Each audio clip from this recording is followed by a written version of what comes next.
Filming. Well, let's do that again. Okay. What progress do you think we have made over the years? Well, I think we've covered a lot of ground. When we first started, we were just kind of covering the basics of kind of fretboard mechanics and understanding kind of how to visualize the fretboard. And you were just saying earlier that I didn't even realize this, but yeah, you didn't have like even the minor pentatonic. That's kind of usually the building block that everybody, guitar players, start from. So, we've gotten into jazz. We've gotten into all sorts of other rock. We've gotten into funk. We've covered a lot of ground dealing with kind of a rhythm and how to practice and all of those sorts of things, and then chord theory and scale theory and Intervals, intervallic theory and all that stuff. Yeah, we've covered a lot of ground. definitely. Yeah. Is it my turn? Yeah. Well, Isaiah, musically, how do you think that you have grown since we started working together? Like we were discussing earlier, I felt at least that I couldn't even play anything really. I didn't really have any things that I could cohesively play or even write on my own. So now I definitely have a foundation that I can work outward from, and I feel more confident with my musical abilities and being able to play and write and learn. So I've definitely, I guess, give an example. I didn't even know the pentatonics, and so now I can use the major and utilize the modes to a certain degree. Do you feel more comfortable with the idea of playing with other people, being in a Definitely a group context? Yeah, definitely. All right. That's good to know. It looks like it is now your turn to ask a question. In what ways have you grown? That's interesting. I was trying to figure out how I was going to respond to that. I think, as regards to the mentorship, it's been interesting because with teaching, I think the relationship that I have with my students is kind of very cut and dried. I don't want to say clinical because I have a really close relationship with most of my students too, but with you it's different because it's completely the financial part is taken out of the equation, and so it's been really kind of rewarding working with you purely because of your fascination and love of guitar, because it mirrors mine, So that is a kind of relationship I've never really enjoyed before. I never really had a relationship quite like the one that we have, and so it's been interesting. Questions that you've asked have definitely pushed me. I mean, it's helped push me as a player. It always, as a teacher, it's always it's always interesting to see how one person's process can help illuminate somebody else's process. Or if I've got a particular way of looking at things that I try and express, that perspective, and you might come at it and the thing that makes it snap for you is kind of a different metaphor or a different way of processing it, I guess for an example, it would be the upward pick slanting. Yeah, that's a great example, actually. Totally. And to take that example even a little bit further, like that upward pick slanting thing wasn't something that I had ever really worked on too terribly much, and I started reading about it a bit, and I totally flashed. I was like, oh, that's what Isaiah's doing, right? And then so that really helped unlock a whole other kind of aspect of technique. So, yeah. Let's see where we're at. I believe. What is something that you can take away from mentorship? Wow, I don't know if I'm comfortable answering both of those questions in a row. Well, I think I just kind of did. Yeah, I mean, yeah. you know, it's the work on the upper pixelanting certainly. Yeah, I mean, it's nothing particularly tangible other than the work that we did on that first Inspire video and that song, working on that together, and that's something concrete that I'll have that I'll enjoy. Plenty, something else concrete that I have that I thoroughly enjoy. Yeah. How about you? For me, I don't know, the memories, definitely the knowledge, Mm-hmm. as well as, I guess, a host or a plethora of different artists, music library. Yeah, you didn't know about You know, anybody. anyone at all. That's not true. But you had your proclivities. You had Yeah, your yeah. particular focus. So it was great to see you get turned on to Steve Vai and Guthrie Govan, and I think you already were hip to Zeppelin, but certainly not As much. as Yeah. deep as I've made you. Yeah. I think get into it. Yeah. Let's see where we're at. I believe it's yours. Is it my turn for a question? All right. How we doing over there? We, We'll edit this out. yeah. Is it looking all right? Well, this has stopped automatically. I think it was too much for it to buffer. So let's just wait a second and see. It's just, yeah. Now it is. It was clap. Okay. Right. So, welcome back. Welcome back. Edition of Between Two Ferns. My friends are very far away, but so what have been some of your favorite moments from this whole mentorship experience, Inspire experience? Definitely the first meeting that we had. That's always going to be a very, very vivid. That's Flying Star. Yeah. I remember you were at an ATM, and I was like, I think that's him. I think that might be my mentor. And turns out. Yeah. And then the first meeting we had. Our first lesson. The first lesson. Yeah. That'll always stay in my mind. You were just saying how you guys had stopped at Albertsons or something. Yeah. And you were like, no, I'm going to stay in the car and write my pentatonic scale out. Yeah, my mom wanted me to go inside the store, and I was like, no, I'm going to sit here and work on music. That's awesome. I was very excited, very motivated for sure. I knew immediately. I wasn't sure, when Seth first kind of asked me to be a part of the whole thing. I was like, well, I'll give it a shot, and but I was just breaking out into teaching. I'd only been I'd only been doing my private practice. 3 or 4 months at that point. So I was definitely a little trepidatious about okay, I'm going to take on a new student. Only it's going to be free. If I can afford that. Yeah. But yeah, after our first meeting, I was definitely like, oh, okay, he gets it. Yeah. And then definitely all of the performances, those will always stick. And go for it. I was going to say, as far as the performances go, I definitely, I remember the first big mentorship event, and you were so nervous, but you killed it, and we were playing to that, to the song that we had recorded that was for the video with Michael Lopez, and that actually was one of my favorite moments, is when Michael was filming us, and it was what are we going to play? And I was like, we're going to jam. And you were like, what do you mean? And I was like, here, I'm going to do this. And then you do that. And then we'll do it together. And then we'll do a variation. And we had, we ended up with about a half hour worth of raw material, I think. And then I took and grabbed those first bits and pulled them together. And I still, it's stuck in my head. But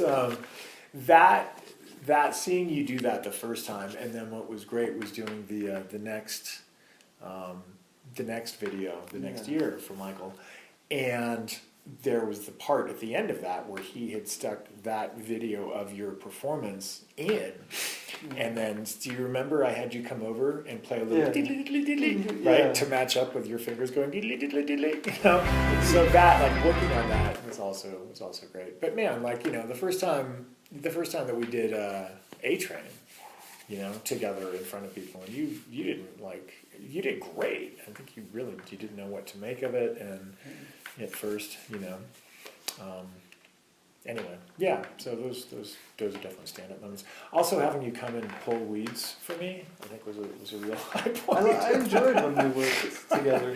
It was relaxing in a way. Mm-hmm. Yeah, I enjoyed it. And then yeah, thank you. I paid you, I guess. Thank you. But yeah, the A-Train performance kind of sticks out because it was the first time I kind of used a sheet in front of me, and First time I had to read a chart. Yeah. I remember, our conversation afterwards, how we kind of stepped back from the event and just kind of discussed it. That was fun. Mm-hmm. Mm-hmm. Yeah, totally. I think this is a highlight as well. This will give us something to remember with natural memories. Are we going to get the dogs doing I could probably edit them out. Okay, is that Where are we at? my turn, your turn? It is your turn. Oh, my turn. So, now that the mentorship is coming to a close, what do you see for us moving forward into the future? Well, I charge $45 an hour. We were talking about this earlier. I definitely see us, continuing to work together. Yeah. Absolutely. I really want to help you. I mean, I know you've talked about kind of various college plans, and I really want to do what I can to help make that happen, or help make that process hopefully easier for you. But it sounds like you've got a pretty good idea of what you want to do already. So, yeah. How about you?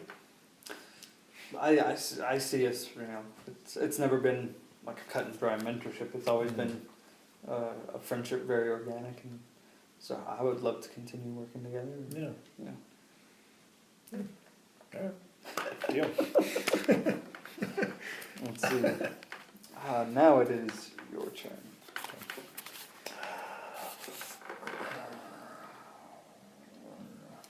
So, Isaiah,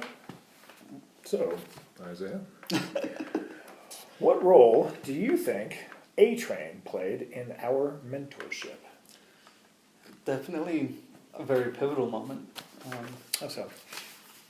It was the first time kind of breaking into jazz for me, Mm-hmm. and so it was very vivid. It was being able to explore a whole genre of music that I had kind of just kicked to the side. Mm-hmm.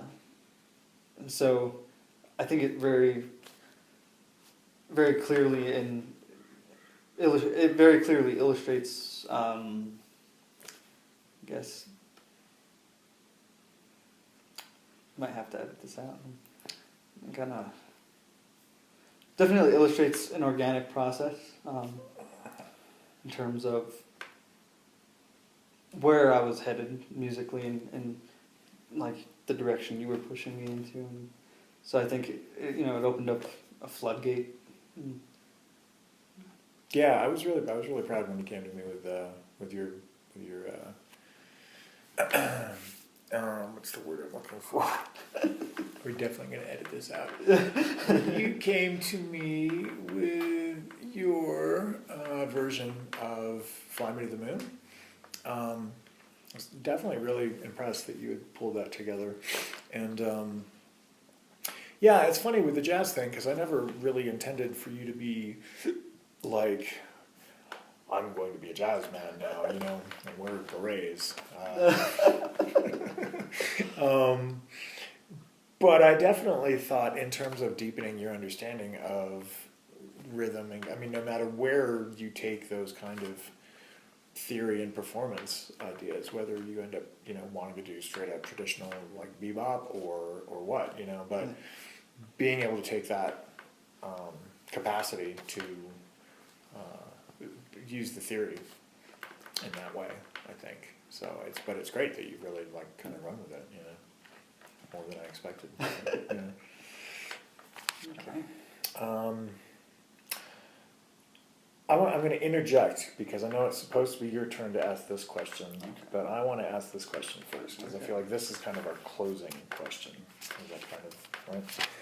So I'm curious, how have your goals changed? Have your life goals changed? Have your musical goals changed since October 3rd, 2016, which is the very first session we ever had. Right?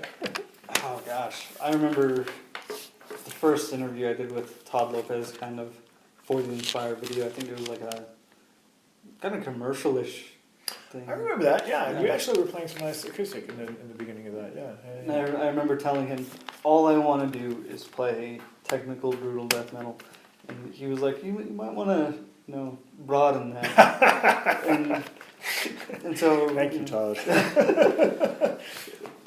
After that, it was, I kind of took what I had said, and I had said, I love all music, and I want to be able to appreciate and play, something to that extent, and so that's translated for sure. But from then, I didn't really have a focus. It was kind of just a jumble of different ideas. I know I want to write music, and I know I want to do this, but I don't know how I'm going to do it. Financially, you can't make music without money. Well, you can. But definitely, since then, I have a very particular thing that I want to do. I guess I probably could have put that into two questions, because I feel like how have your musical goals changed, and then how have your life goals changed, if in fact they have. So musically, I want to explore more jazz and sort of apply jazz and other styles to death metal, and also do primarily jazz things. I think that would be very fun to explore. Life goals. I mean, now, back then I didn't have any plans, but now I plan on doing a year of college, getting a certificate, and I don't know. I'll decide that, but I know for sure that I want to go to Denver, and I want to get a bachelor's in jazz music theory with a dual major in education.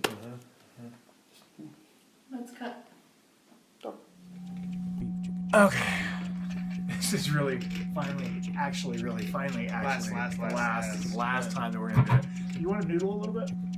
Give me a little noodle. Come on.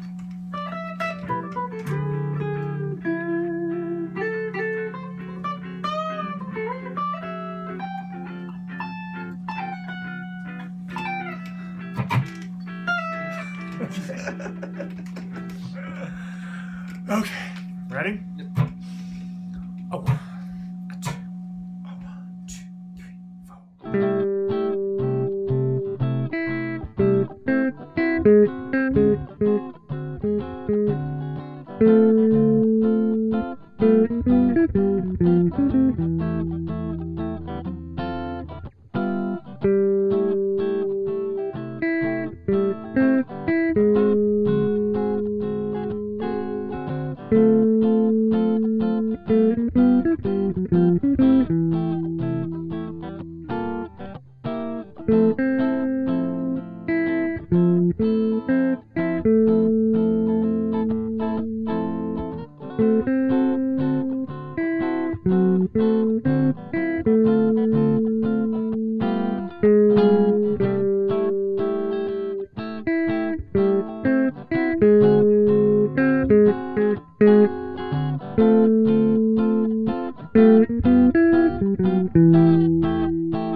Perfect.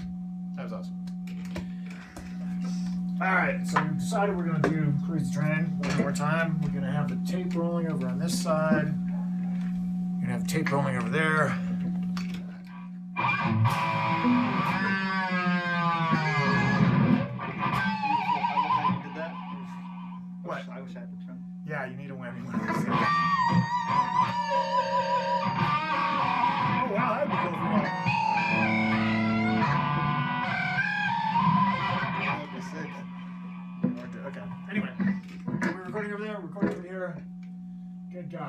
right, one more time. Fist bump for power. Oh yeah.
don't think we're gonna top that. No. All right, Isaiah, do we have anything else? The camera's rolling. No cuts here. No cuts that was here. just boom, right Boom. from We did it. ridiculous rockingness to. And now the end is near. But we'll see each other next week. The point of no return. Where were you going with that? What song is that? That's Phantom of the Opera. Oh, nice. I was going Frank. You were going Phantom. Anyway. There you go. So, Mikey. I don't understand. I read this question a couple hours ago. You were supposed to give me like a day or two of this stuff, and I was like, oh, I uploaded it at 4. So I'll ask the question, and I'll see what pops out of my stupid face. So, is Crazy Train a metaphor for our mentorship? I don't know how to. Yes. There we go. In what ways? Well, see, that's no. Is Crazy Train a metaphor? Ah, wow. I don't know. I mean, if like in terms of go deeper with your question. What do you mean by that? Like, in what way? In, I don't know, I guess taking the idea of a crazy train and being on the rails of a crazy train. Right, and then going off the rails. Going off the rails. I don't feel like we've gone off the rails. I think if anything, we've gone on the rails. Yeah. We've dug the rails out. But we're definitely on a crazy train. We've definitely been on a crazy train. Millions of people living as clones. I mean, yeah, I'll buy that. Let me think. Maybe it's not too late to learn how to love and forget how to hate. Yeah. Sure, yes. I love playing Crazy Train. I wish we were going to be doing it at the festival, but I'm glad we're doing this instead, and we'll still get our recording of Crazy Train. Yeah. What's up, darling? Oh, all right. That's our beautiful production assistant over here. Okay. Yeah. Is that it? Yeah, that's it. Well, all right. I feel like there should be something else we should, but maybe not. I'm good. All right. Let's think about what you haven't asked each other. What haven't we asked each other? I love this look. Ladies and gentlemen, So good. our lovely producer, Catherine Davis. What do we? Just getting great footage right now. Yeah. I don't have any like critiques or anything like that, or Is there stuff that you jokes. like? Do you make fun of each other in class, or are you very respectful? No, I think we're pretty respectful. Yeah. Yeah. I mean, I'll give you a hard time if I know that you're not practicing, or if I know that you're like fibbing about how much you practice. Yeah. You know, or I mean, that's everybody's favorite euphemism though. Is I'm like, so did you run over blah blah, and they're like, yeah, a little, and I'm like, what's little? Like, I don't know, like 3 times. I'm like, really 3 times, or like just kind of no, maybe once. And when was that? Like an hour ago. You know, so like there's that. But you generally really do, for the most part, really stay on top of your stuff. What we kind of agree on that we're going to work on. So yeah. I think Yeah. very vividly, I remember one of the first emails that we had sent to each other. You said "cool beans," and I thought that was the coolest thing ever. Cool beans. I started saying it. I still say it. I have adopted that as my mantra. That's so funny. Well, sir, we call each other sir most of the yeah. time. So yeah, I think that helps with the respect factor.